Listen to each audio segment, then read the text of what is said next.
What's going on, hustlers? Back to you guys with another video. Thank you guys so much for the growth on the channel. As you can tell by the title, I'm going to be talking about the 10 most important things that you need to do business with DLA. However, I'm at like 645 subscribers at the time of this recording.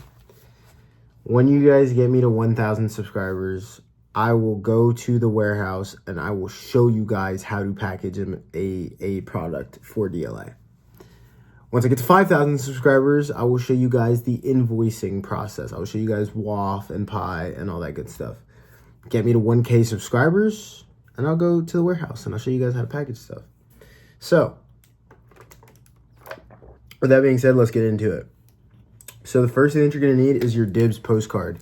That might sound rudimentary and basic for some of you guys that are already doing business with DLA, but a lot of times people come to me and they're registered in SAM, but they're not registered in DLA. And they're just like, oh yeah, I can't wait to do business with DLA. And I'm like, well, are you registered? And you need your postcard. The reason why you need a postcard is DLA has to send this to you to verify that you're a brick and mortar office. You're not using like a PO box or a virtual office. And the postcard actually contains like a PIN that you enter on DIBS, so that way you can get your account activated. Number 2, contract management. You need to be tracking and having some kind of processes in place to manage your contracts. I see it all the time. I literally know of a story of a man who got his door kicked in and had to lawyer up because the FBI came and was conducting an investigation because they thought he was trying to sabotage some Air Force trainer planes because he did not have proper contract management processes in place. And the solicitation said, hey, you can make these parts, like these little hinges, XYZ way. But then when the contract came, they amended it. So there was a difference between the solicitation and the contract, what happens all the time. And because he didn't have good contract management softwares in place, he didn't catch it. And he didn't even notice the difference between them. So you got to have good contract management softwares. That is the difference between not only the companies that survive versus the companies that die in this space, but the good companies versus the great companies. I guarantee you the reason why we're outperforming so many other companies that started DLA at the same time as us is because of how seriously we take our quality assurance and contract management. Number 3, you got to have an email or a phone call script when you're requesting quotes. If you don't have like some standardized process of what you're going to say on the phone, or you can't just like type into a template and then fire off those emails, you're going to be SOL and you're going to be spending way more time RFQing, getting quotes from vendors and distributors than you need to.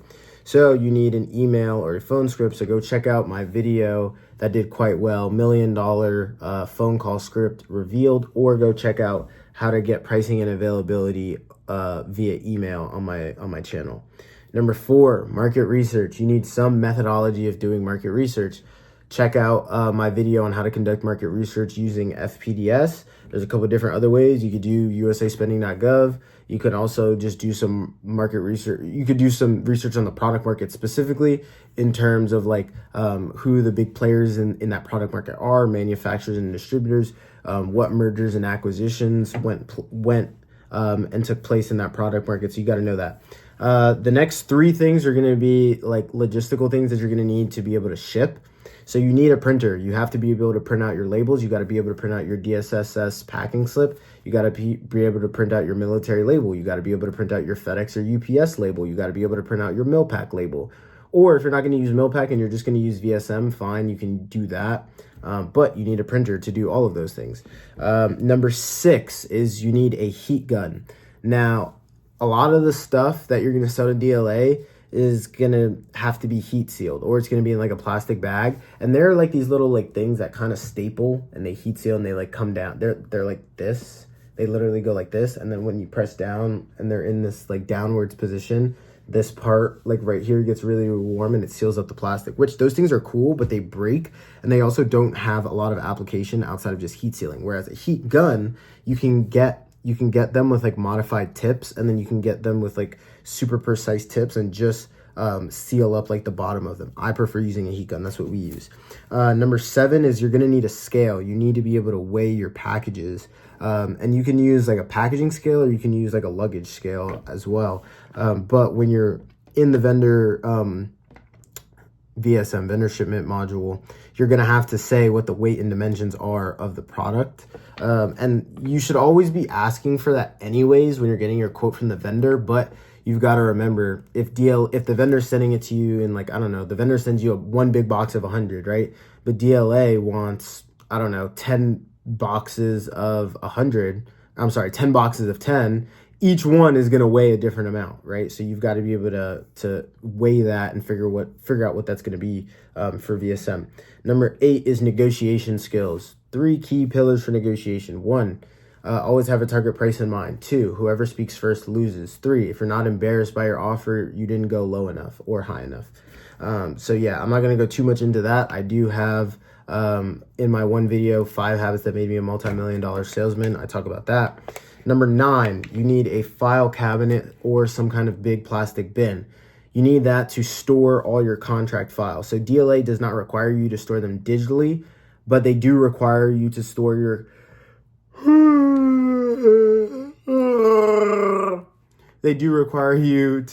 contracts at least in a bin, or in a file cabinet or something. And actually, with the new cybersecurity maturity model compliance rules, that's actually a requirement that you have to have those files physically present and stored somewhere. We do digital and physical. A lot of the companies that I work with elect to also do digital and physical. At a minimum, you have to have at least physical. Number 10, you have to have patience. If you don't have patience, you're going to be SOL. Shit out of luck. So our first year, I think we ended up doing, we did $340,000. Second year, we did like 3.2 million. And then the third year, we did 16 million. We didn't turn a profit until the third year. I'm not saying that that's going to happen to you guys. We just had a lot of overhead. We have like an industrial printer, and we take people out on company cruises, and we do company lunch, and our accountant is definitely like, damn, you guys spend so much money. But that's why we retain people, because we treat them so well. So that's why our expenses were so high, and it took us 3 years to turn a profit. Realistically, though, it shouldn't take you 3 years to turn a profit if you're just like a startup and you don't have all that extra stuff. We had 13 employees we had to take care of, but patience, patience, patience, patience. I can guarantee you, if you listen to everything that I teach you to do in our educational plan, you will win your first contract in less than 45 days. However, that's just contract number 1. It takes time to go to, 10K a month plus. I have a gentleman he'll be on the channel in the coming weeks. They're making 12K a month, but it literally took them 6 months of grinding to get to 12K a month. So, patience, patience, patience. Even if your process is going to be expedited, you're not going to just wake up and be a millionaire straight from the beginning. And then even if you do get a big hitter, let's say you're like that one guy. Let's say you're like that one guy that I talk about who won that who I worked with. He was like one of my first clients, and he actually scammed me out of like $4,000. He won his first 2 contracts, and they were like $220,000. And I think he was making like, I don't know, 22K, like 10% on them. But he didn't know what the hell he was doing, and he screwed up. He bit off more than he could chew. So don't bite off more than you can chew, and be patient.